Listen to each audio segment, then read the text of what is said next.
Good afternoon. As you heard, my name is Gottfried Bachler, and I come from Austria. Especially, I come from Caríntia. This is the province south of Austria, so we are the only province in Austria south of the Alps. For us, Venice is nearer than Vienna, so just to understand where our views are going there. And then I heard I have to say my English is not the yellow from the egg. Yeah, so that you just understand, but I will do my best. Yeah, you heard I am the chef from Slow Food in our province, and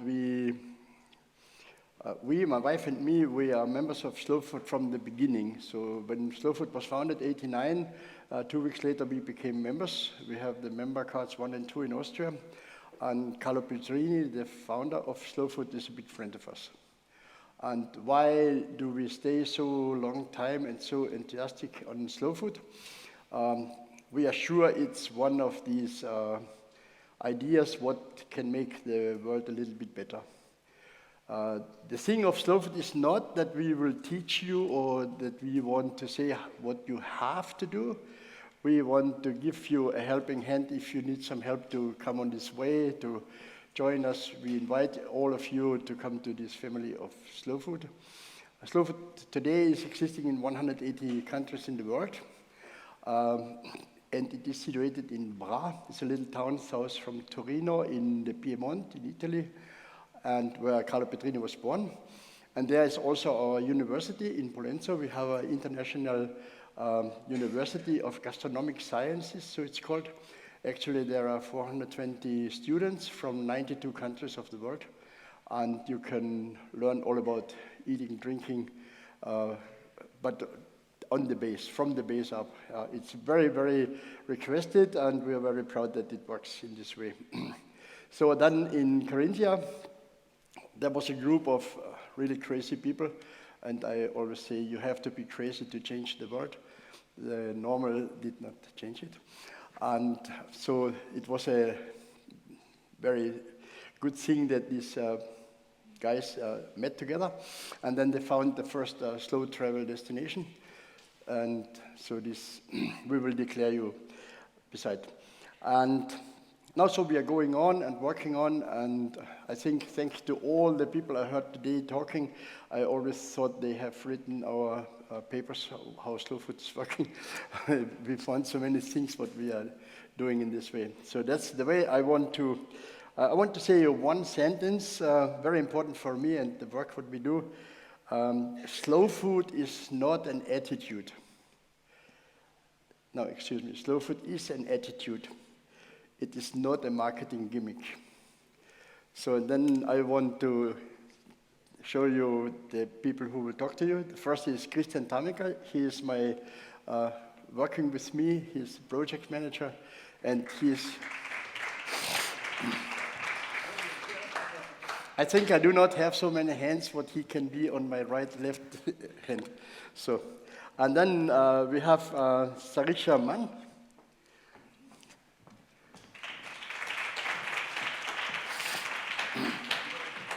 From the UK, and Mattia Storni from the Switzerland.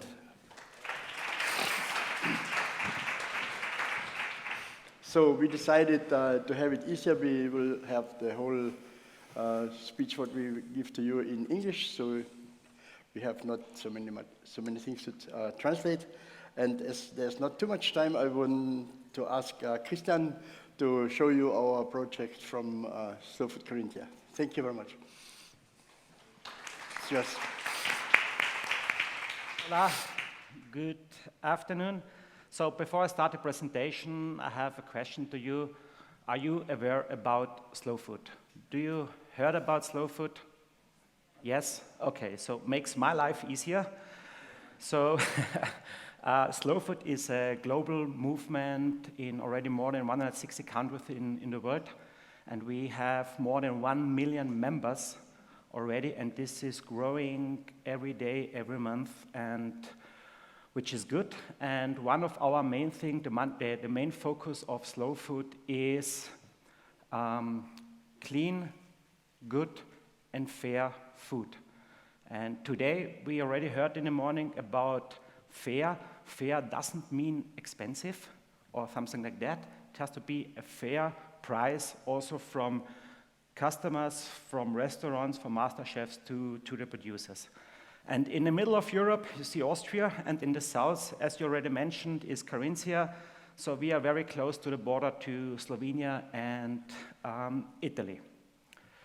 So we heard already that I think in the late 80s, you became the first member of Slow Food in Austria. And there was always an existing community and the convivium which was working on slow food and were transporting the culture and the mindset of slow food. And we're also offering cooking workshops. We bought local, but we thought then 2015 we have to differentiate to other villages, to other travel destinations, and we have to develop ourselves and make slow food bigger and develop experience programs. And that's the reason why I'm here, because we developed slow food travel and slow food villages, which is the travel product of slow food. Well, under the roof of Slow Food Caríntia, we have different priorities, we have different activities. On the left, you see Slow Food Travel and Slow Food Village, which we will talk later, but there are so more activities which we have to run in parallel. One of them is education. So we already have 18 high schools, colleges in terms of touristic and agriculture, which are partner school of Slow Food. We have 19 master chefs in our cook alliance, which are working on slow food and give their knowledge to the schools, to the kids, what they have learned over the years. And we have, well, more than 150 restaurants, hosts, which are offering their experience programs, and we have a cooperation with Slow Food International. This means slow beer, slow brewing, slow wine, slow fish, slow coffee. And when we talk about slow, this means everything has to develop slowly. Everything has to grow slowly. It's the same, for example, wine. It can't be the case that we press wine, we make wine, and after 2 or 3 months, we sell it to the customers, to the retailers, which is not the right thing to do. And we have for wine, for the manifest, the same requirements like you have for a Grand Reserve, which says that you have to give a wine time for their developing. So this is the main thing we are doing, and this is very important that everything I'm talking to you right now is implemented in the tourism strategy of Visit Caríntia and also of the government. And it's part of the product or regional development in our region. So out of this, we are able to investigate and start leader projects or indirect projects because it's in the strategy of Caríntia. So this is the landscape of Caríntia. I'm not showing you nice castles or nice cities. I'm showing you the products which we have in our region. So you see on the right, you see apples. You see on the left, you see the cheese. So this is what Caríntia stands for. This is the authentic food landscape map of Caríntia. And this is what we are offering, journeys to the region of the authentic nature taste. And we have these little snails you will see in gray and in red. The gray ones are slow food travel destinations and the red ones are villages. So what are we doing with slow food travel? We are offering experience programs. We have already more than 150, 180 experience programs, and all of them are bookable online. And even if one single person is coming and was booking this experience program, our partner has to do this. So how do they look like? For example, we make a workshop how to make your own bread. We make a workshop how to make your own ice. We also have, also today we heard a craftsman, a shoemaker, who is doing shoes. And what do you think, how long you have to wait until you get a pair of shoes? 1 month, 3 months, 5 months. It's almost 2 up to 3 years because nobody else is doing such a action anymore. And for example, we have Circle of Nature. It's from seeds to seeds. And our thing is we want to transfer our know-how and knowledge to the people. And the funny thing is, in the beginning, they thought, then they will not come anymore to us because they know already how to cook, how to make a bread.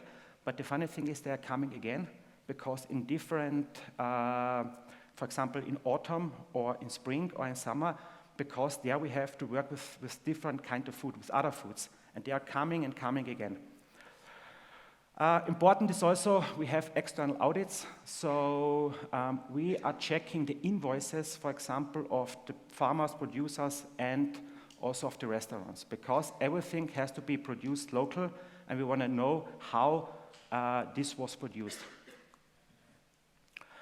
In addition to that, together with Visit Caríntia, we have one slow food guide. So we don't want to be in competition, for example, with Michelin stars, but we also give up to 5 snails. And this means when we give this guide to one of our guests, he knows exactly, he can trust us, and he can find where restaurants, farmers are really producing locally.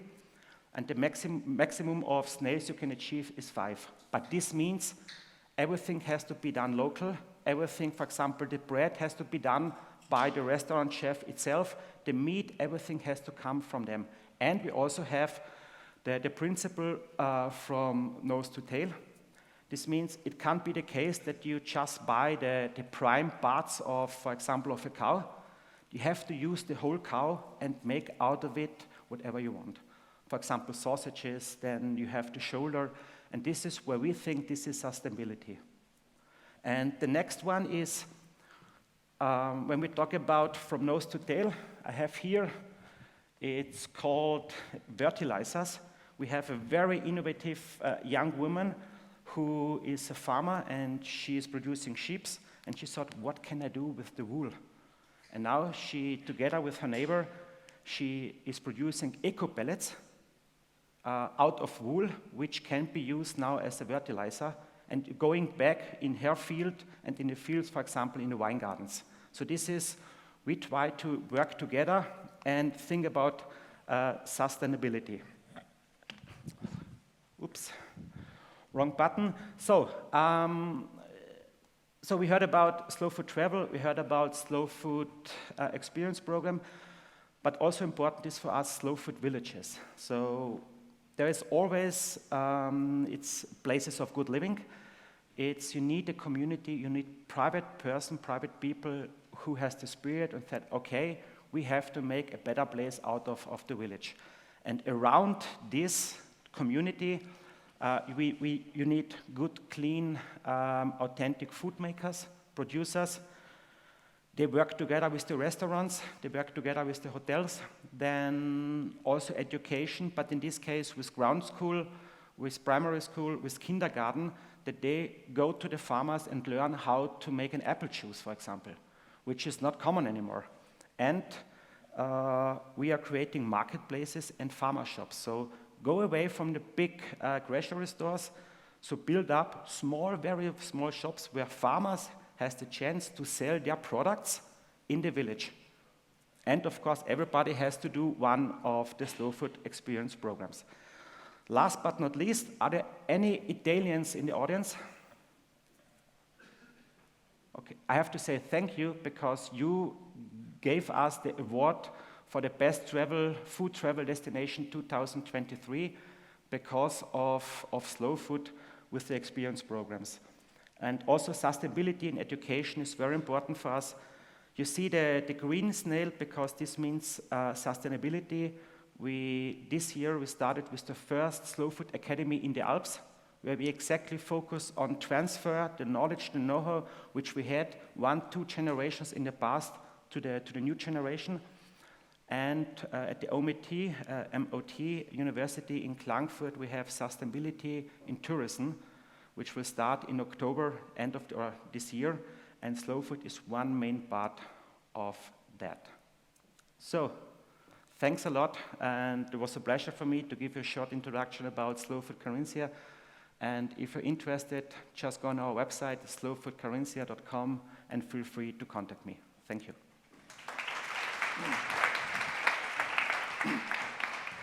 Okay, thank you. This was an introduction that you have, that you get a feeling what we do as Slow Food in Caríntia.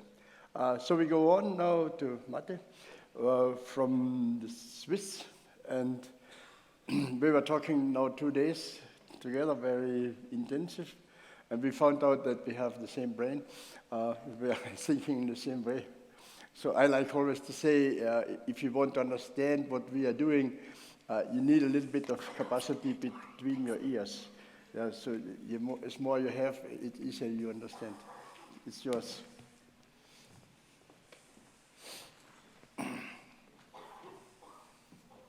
Thank you very much, ladies and gentlemen, dear friends.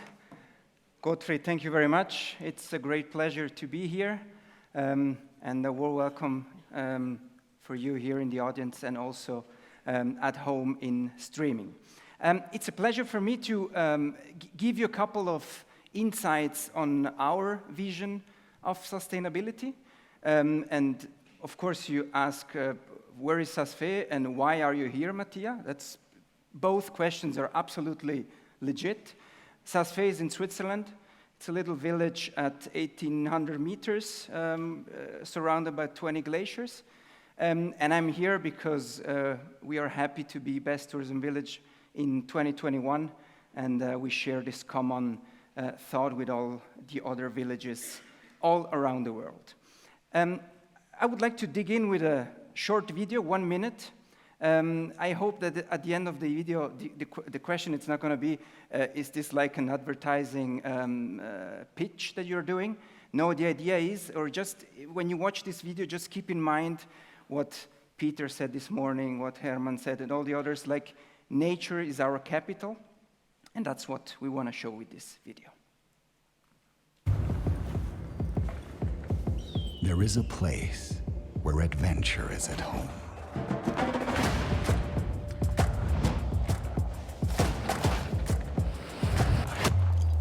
A place not far away, but high up. Where everyday life is distant, but the sky is close and the air is sometimes thin. Where you can experience the flow and discover nature.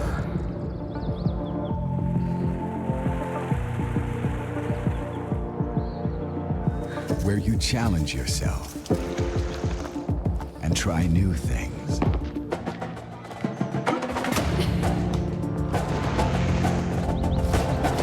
Do you want to collect memories or just live in the moment? Where will your journey take you?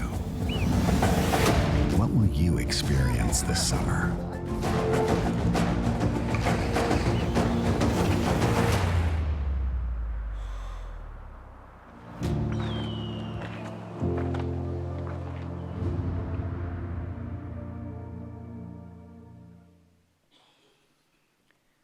So if we take a couple of steps back to last week when the Oscars took place, right? So the Oscar goes to nature, and that's actually what's the topic of this, right? So, I mean, we can develop, so sustainability is the way, okay? Let's start by this statement. Yes, it is.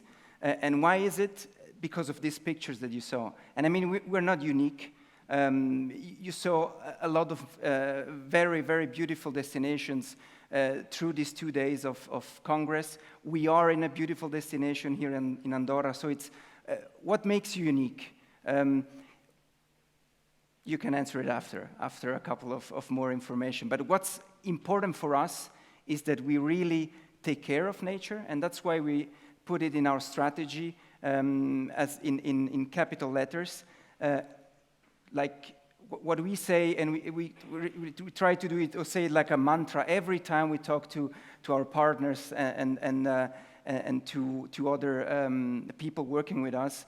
nature is our capital. And with this, we work all year long, in winter and in summer, as you saw in this video. But of course, I mean, just taking nature and doing nothing out of it doesn't work, right?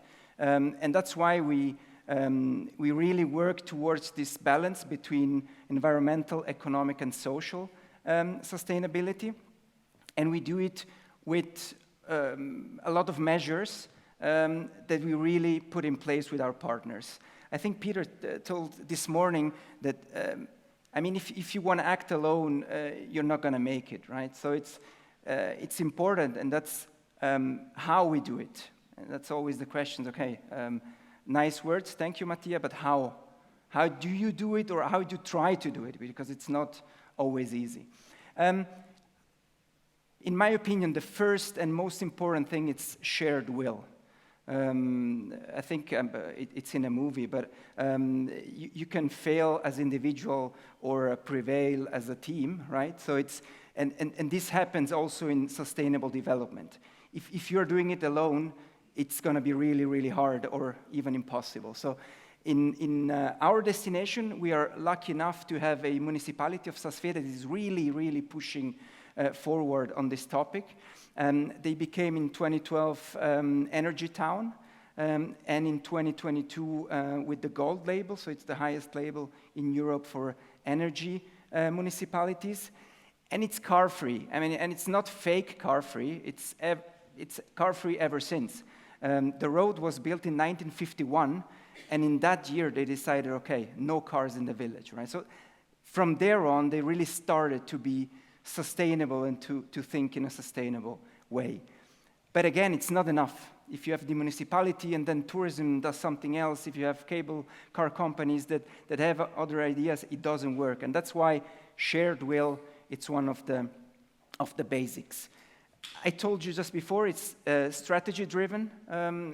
Nature is our capital, is one of the axes that we really work on in our strategy, and we do it day on, day off with all the partners. And then we have the mountain railway companies, and here, of course, the question is, but at the end they want to make money, right? Of course, and it's legit. But if you look for the balance, and that's the second point, seeking balance. So you try to be sustainable in an environmental way, social and economic. You can make money out of it by treating nature how it has to be treated, because it's our capital, and by creating the prerogatives or the conditions that people can live, work for the next generations as well in the region. Because if we just say, okay, it's just environmental sustainability, then honestly, let's just close everything, no tourism, step back, leave it, and that's nature, right? We have to be honest. But if we want to try to find this balance between these three elements, then it's important that we do it in a clever and forward-thinking way. And then the last point, and I'm coming slowly to the end, it's create the conditions. I think one of the questions was also, okay, now you organize yourself in your community, right? Shared will, seeking this balance. And now the next question comes, okay, and now the tourists, the guests that come, how can you make their journey and their experience sustainable? And in our opinion is you have to create the conditions. If you create the conditions, they will act in a sustainable way. And how do we do it? We, for example, public transport, like here in Andorra, public transport, it's included from the first overnight stay. So if you travel to our region, you sleep one night and then you have unlimited use of public transport. And this reduces, of course, a lot the transports inside the destination.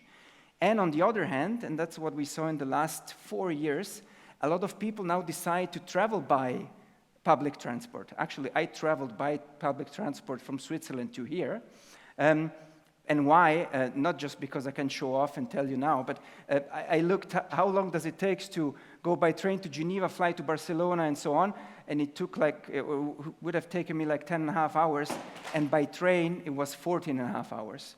So at the end, I said, the trade-off, okay, let's take the train, right? So if you create the prerogatives, the conditions, guests are going to act that way. They're going to follow the lead.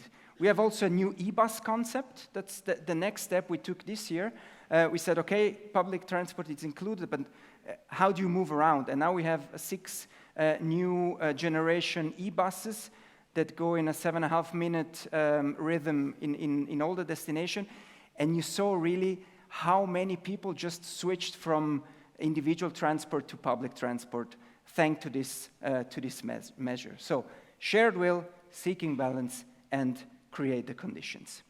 And last point, 34 seconds to the end. Yeah, I don't know if I have to add something to this phrase, but it's no individual raindrop ever considered itself responsible for the flood, and that's what I was trying to say before. We can really make it in our destination, in all the destinations around the world, as a team with shared will. So prevail as a team, or, and I hope it's not the case, we will go down as individuals. Thank you very much.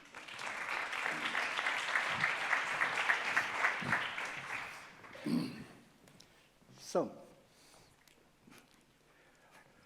after the first 2 boys who are telling how they work, how they do, I want to give you one more sentence. Every day we make 3 enormous decisions: breakfast, lunch, and dinner. All what is around us, it's made for this, after these 3 decisions. So it's up to you. On every decision you make, yeah, you make the world around you how it is.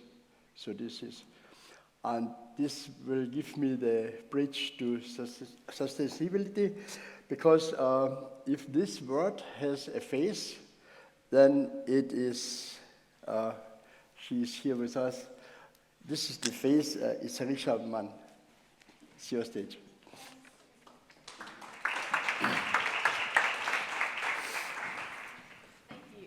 So we're going to actually start with a video, and then I'm going to give a quick short presentation. I think if we could play the trailer, it should appear any second now. Fingers crossed. Hopefully.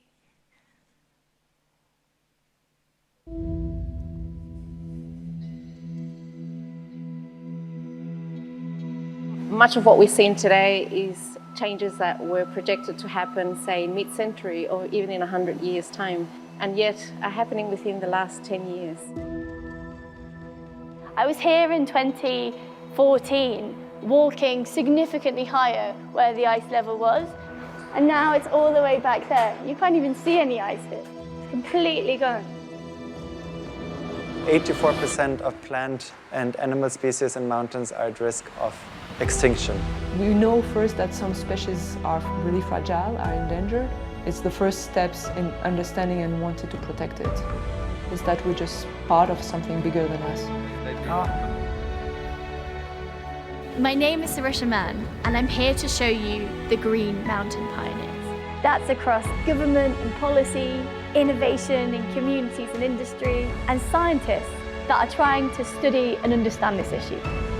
That it's really important to focus on sustainability, not only the ecological one. So we are a modeling region for sustainable tourism where other regions all over the Alps can learn from. We're actually creating value within the community. 70 to 80% of CO2 footprint come from actually arriving here. So that's where we started right away. You've been at the forefront of mobilizing action from companies and investors. Getting people around the table that usually don't work together. The inter-regional exchange is what needs to happen more of. The message really has to be, we can do it. It's not something that is impossible. We have to really take our responsibility seriously to protect these landscapes that we love.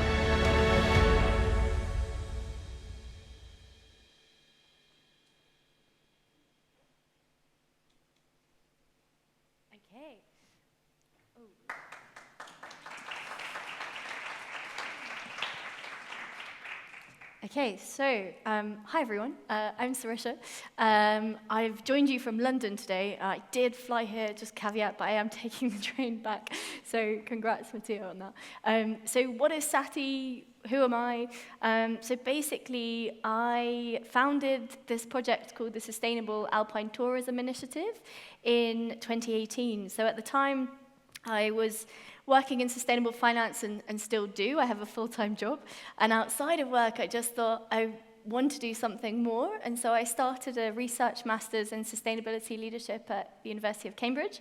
And my research really focused on circular economy of alpine tourism. Quite niche, I know, but I love skiing and I love hiking and climbing, and I just thought I want to look at this from a research perspective. And our professors said to us, you have to do a personal leadership project. And I thought, what's personal to me? And as someone that loves spending time in the mountains, I thought I have to do something which is related to these places that I love. So basically, what I noticed at the time was that there was all this knowledge and all of this engagement that existed, but there wasn't much in terms of people bringing that together. So you had these kind of 5 core groups. You had policymakers, you had the tourism industry, you also had the outdoor industry and the hospitality space, and then you had infrastructure, you had policy and academics, you had kind of communities and youth voices, but there wasn't anything really to connect all of those. And initially it started in Zelensee in Austria, so that's where the project kind of has its origins, because my family has quite a strong connection there. My dad kind of lives out there for quite a lot of time, and that was the first place that I saw a mountain or ever went skiing. And although I did ski in Switzerland when I was 10 as well. And so I wanted to kind of bring this supply chain of tourism together. And at the time, people thought it was crazy. You know, the lift company was like, why would I talk to the ski brand? And the hotelier thought, why would I talk to, you know, the researcher? And it felt like there was a gap to connect these stakeholders. And you might ask why that is necessary. From my perspective, it was that when you look at particularly circular economy, there was real potential to have shared interest across those sectors. So if you take, for example, and you know, I do speak to a lot of those brands that produce skis and they make the kind of plastics for those supply chains. I speak to the retailers. So you take the basic idea of a ski in terms of a ski holiday, and you look at that and you say, at every single point in that supply chain, how can you make it sustainable? And that really, for me, was the supply chain of tourism. It wasn't just the tourism board or just the hotelier or just the policymaker or the researcher that was looking at a melting glacier. It was this whole supply chain. And having that conversation opened a really interesting level of engagement where there were so many common challenges. And the one that really springs to mind is the discussion with the hoteliers, because in my research I started looking at it more and realized that actually there was a lot of power in them collaborating together. They were starting to do initiatives around supply chain engagement, looking at how they could get more sustainable food, to your point on slow food, but negotiating that with their suppliers. And I loved your point on collaboration, because without that it would have been impossibly hard for them to do anything. So that's kind of where the origins of the project started. What was really interesting, and this is, I think, common to all of us in the room, is that the one connecting value that all of these groups have is valuing nature. So I love the idea of radical collaboration. I think that's kind of the real crux of my talk today, is going to be about how can we ensure radical collaboration between these stakeholders. For me, that kind of came about through this film. So you saw the trailer just now. So I'd been kind of looking at how to bring these stakeholders together over the last 6 years. And, you know, there was going to be a physical conference before COVID, but then plans changed and we had a digital engagement series for several months, for 2 years across COVID. And everyone was saying, you need to do a physical gathering, you need to bring these people together. And I just thought I want to do that in a different way. And so last summer we did the Tour du Mont Blanc.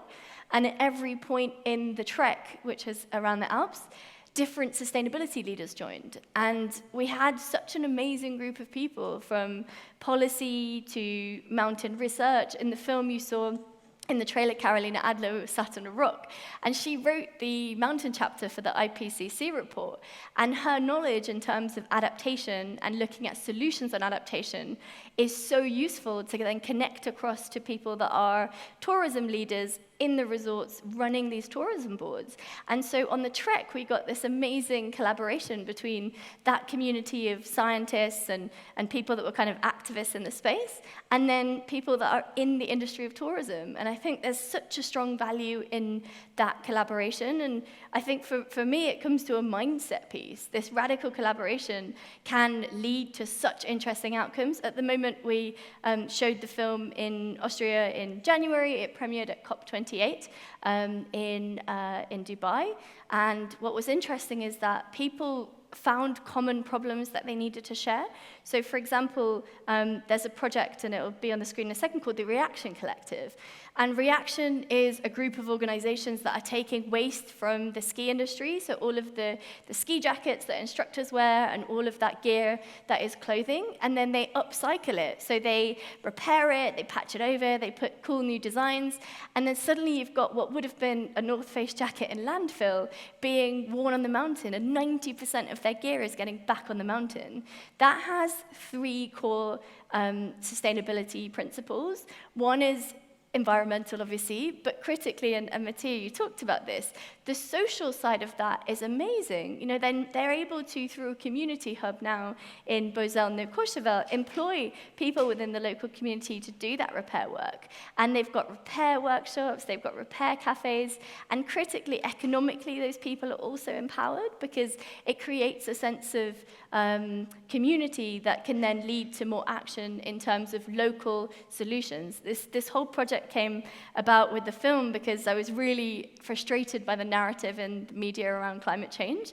Everything was about, you know, melting glaciers and the fact that we're in a really dire situation with the climate crisis, but this whole project is about solutions. I won't have time to go through them all now, but for example, that project with Reaction, we're now doing workshops between the French organization Reaction team and some of those entrepreneurs and those community leaders and ski instructors in Austria that want to replicate that. So the potential for interregional learning is absolutely huge. I think we've all experienced that this week during this conference. And I think with some of these projects and some of these organizations, we're really trying to bring that interregional collaboration, but also that practical solutions-driven discussion, which I think is often missing from the narrative. Just a really quick one on citizen science. I think it's a really interesting area of growth in this space of sustainable development and sustainable mountain tourism.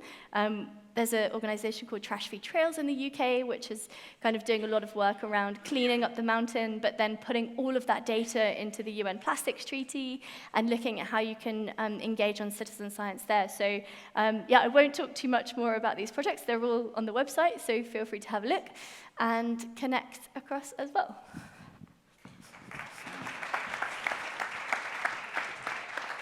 It was hard to do it, like, yeah. So I think you got a lot of informations, you got a lot of pictures in your brain, how it could be a way in the future. So Mattia, I just want to ask you, because this is also something what we are discussing, how close are the people who are living there with the tourists they are coming, and how do you find the way of a good life for both? That's a good question, and it's actually basically one of the things that you have to deal with if you want to achieve the objectives we were talking about. I think we are in a comfortable situation because practically everyone who lives in Saas-Fee works in tourism, right? So we have 97% of people that really live directly from tourism. So it's a bit an easy situation. But what I see, and this is a discussion that we really have all the time with our stake shareholders and with the local communities, we talked about the balance between these three elements, but there is another balance that is really important in our opinion in mountain destinations, and it's between a vibrant local community. You need a vibrant local community. Then you need infrastructure in the village, hotels, restaurants, and then you need infrastructure on the mountain, right? So it's the three elements that they have to work together so that it works, and it works long term.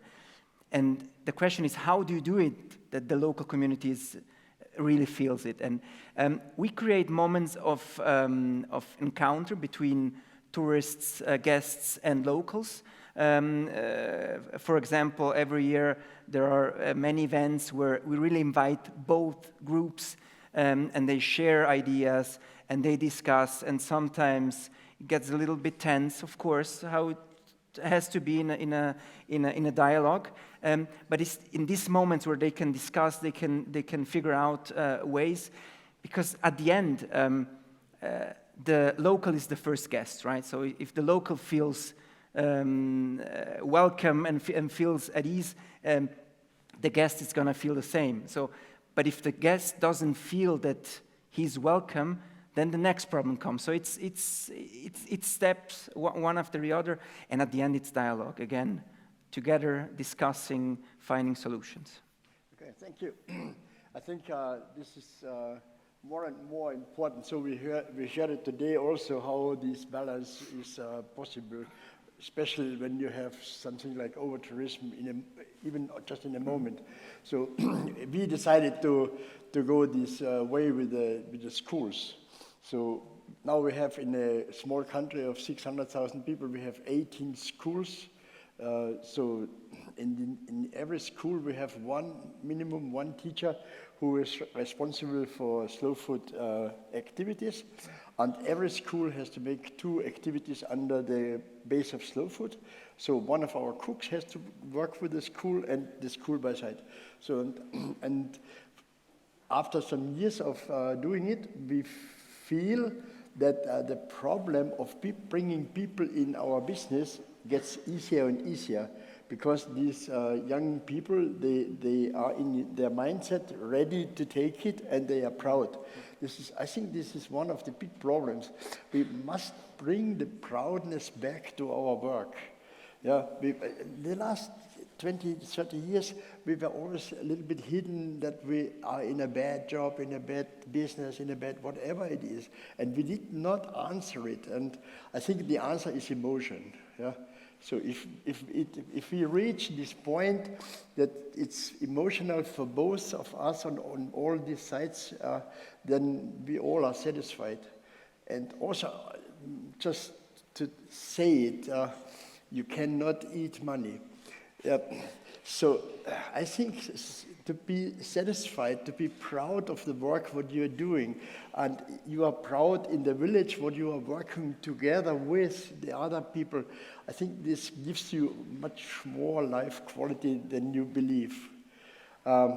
Sarisher, you are touring through Europe, through the world, and do you think there is a tournament on young people to understand that we have to stay for this earth? Because if you believe it or not, we have only one earth. This is fixed. Yeah, we cannot discuss. Do you think that there is a little bit of change after this, as it was today, higher, slower, faster, whatever? Just tell me, what do you feel? So I think with the film, we're currently taking it on tour throughout Europe, and the commonality with all of the young people that I meet is they really value the kind of benefits of being in nature, whether it's for mental health, whether it's for well-being, whether it's because they just love the sports side, they love the sense of community. So that's common across all young people. I think the big gap we see, and I see this a lot, is they feel really suffocated by the power structures that exist in many of these mountain communities. And so the biggest thing we can do to support young people in mountain regions is give them a seat at the table. I think the hardest thing for many of those young people is that if you look at the institutional structures that exist in many mountain resorts, and my degree was in sustainability leadership, so it looked a lot at this idea of how to create change in different contexts. I think the more young people that are involved in, organizations that are trying to change that situation, like tourism boards like Saas-Fee or Slow Food, that's really an organization that's trying to change the status quo is really positive. I loved the example earlier about the football team, because so many of those young people want to work in organizations where they feel a sense of purpose, but they also are really kind of paralyzed to some extent about how to do that. So my biggest advice to young people is just don't be afraid to create change and don't wait for permission to create that. When I created Sati, I would directly email the CEOs. And a lot of people would be like, how are you doing that? And it's totally possible, but it just takes a lot more kind of courage to step outside the norm. I loved what you said earlier about, you have to be slightly crazy to change the world. But you also have to be slightly brave to understand the fact that nobody needs permission to create change. And, even if we've been in organizations for 10 days or 10 years, I think there's so much agency that anybody has that works in tourism.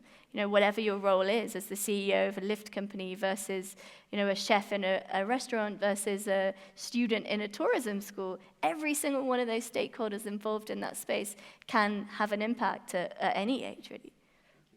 Yeah, thank you very much. In our work, we have one big view, and it's a very small view.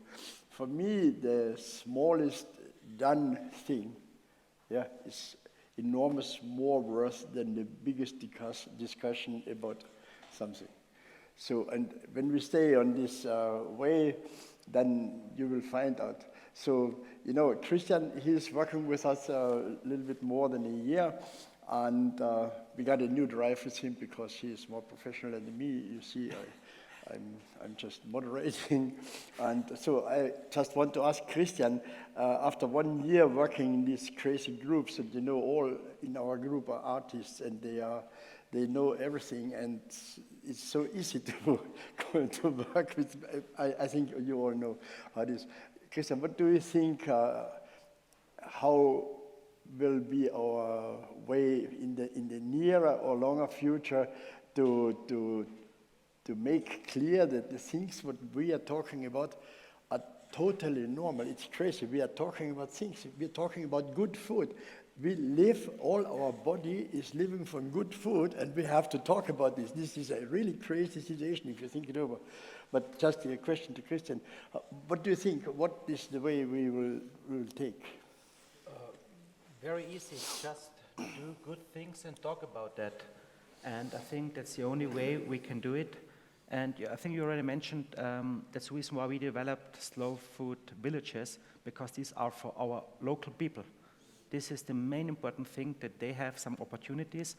And we also have this handover of the older generation, like farmers, to younger generation. And we have to give them opportunities, the same as in tourism, like ski instructors or whatever. I mean, we know the climate change, but we have to give them opportunities. And if we have a community and they have the feeling, okay, there is a chance for me to be successful, I think that's the only way we can do. And just do it, and the more we are, the more ambassadors we have, the better it is. And that's the reason, that's the reason why I have my motivation to work for Slow Food, is because there is such a big drive, and it's a global organization. And there are not only these crazy guys in Austria, there is crazy guys in UK, in Switzerland, everywhere around the world. And the cooperation is now, I think, the main thing. We don't have to create something new. We just have to look, copy, paste, adapt it to our region, and that's all. Just do it. Okay, thank you. So I think I could give hundreds of questions to them, and they will give 200 of answers. But I want to have your questions. Please be so kind, give us your questions. Maybe we'll find a way to give you a good answer. Just raise your hand and don't be shy. We have one hand. Hello. For Saas-Fee, you talk about the public transport. How many money you invest each year, and how many money you need to start this way of doing? How much do you invest in public transport? How much do we invest in public? Yeah, okay. Actually, it's a shared investment. That's important. It's we as destination invest in it. The public transport itself is a government firm. It's Postbus, and the municipality and the cable car company. So it's not just tourism finance it. So it's a shared will. So it's a shared investment. And what's important, we have two lines of this whole that we finance ourselves, around 300,000 euros per year. But all the other ones are public transport, and that's financed by the government. And we just give a part of the taxes that we, of course, we receive from our guests to help finance it. But it's really a will also from the government to have this public transport developed so that we can really lower the individual transport and enhance the public transport. So it's shared will. If we had to do it alone, impossible. Thank you. Do you have more questions for us?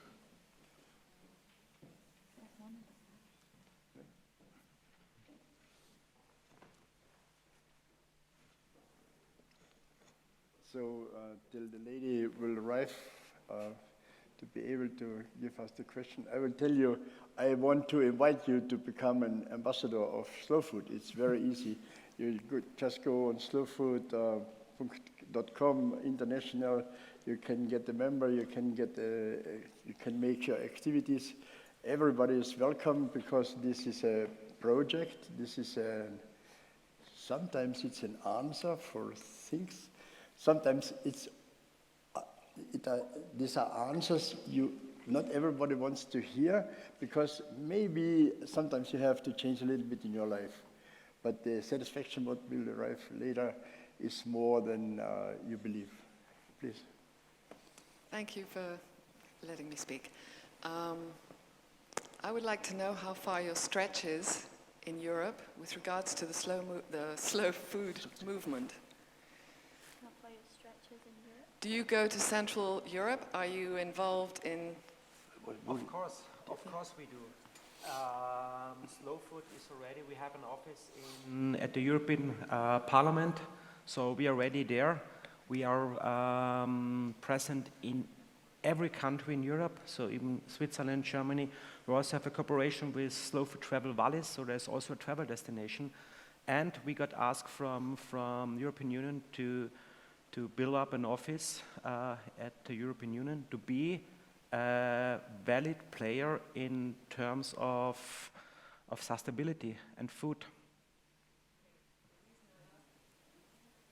One of the activities, just to tell you what we do, the university in Pollenzo in Italy, they have to work as practice as well. And so they decided when they were founded to help just about all of Africa. We have a problem nobody's talking about. The change in Africa, the non so easy political situations of the countries and whatever. People lost their agriculture, and what they lost most, they lost their seeds, because they are used from us, the first world when we are allowed to say something like this. They are used to get every year the seeds to plant, to have to harvest in after the period. Yeah, but they from us they get only seeds who do not grow anymore. Yeah, so next year they have to come again and to ask for seeds, and so this is a very awful system. But there are a lot of people who earn enormous money out of it. And so the university said, okay, we will learn you again to produce your own seeds, what you can use generation for generation. And actually, all over Africa, we have 4,400 gardens, what the students are doing with the people who are living there to produce these replantable seeds. Just to understand what Slow Food is doing. It's in line with my question, which I wanted to ask. Is there an initiative on a European level to introduce this in children's education? On a European level? Of course, it is. So education is one of the main activities of Slow Food. And within the cooperation with the European Union, education, of course, is that this also became part of the education and development plan in schools. So this is what we are currently working on. And yesterday we had a very good meeting also with universities in Switzerland that they also already have good studies, but business-wise, sustainability in economics, and we want to add also sustainability in terms of food, slow food, etc., as a new, how to say, training program. Okay. Thank you very much. I got the sign that our time is finished. I thank you very much for the questions, for the listeners, and I wish you all the best when you start now following the ideas from Slow Food. Thank you very much.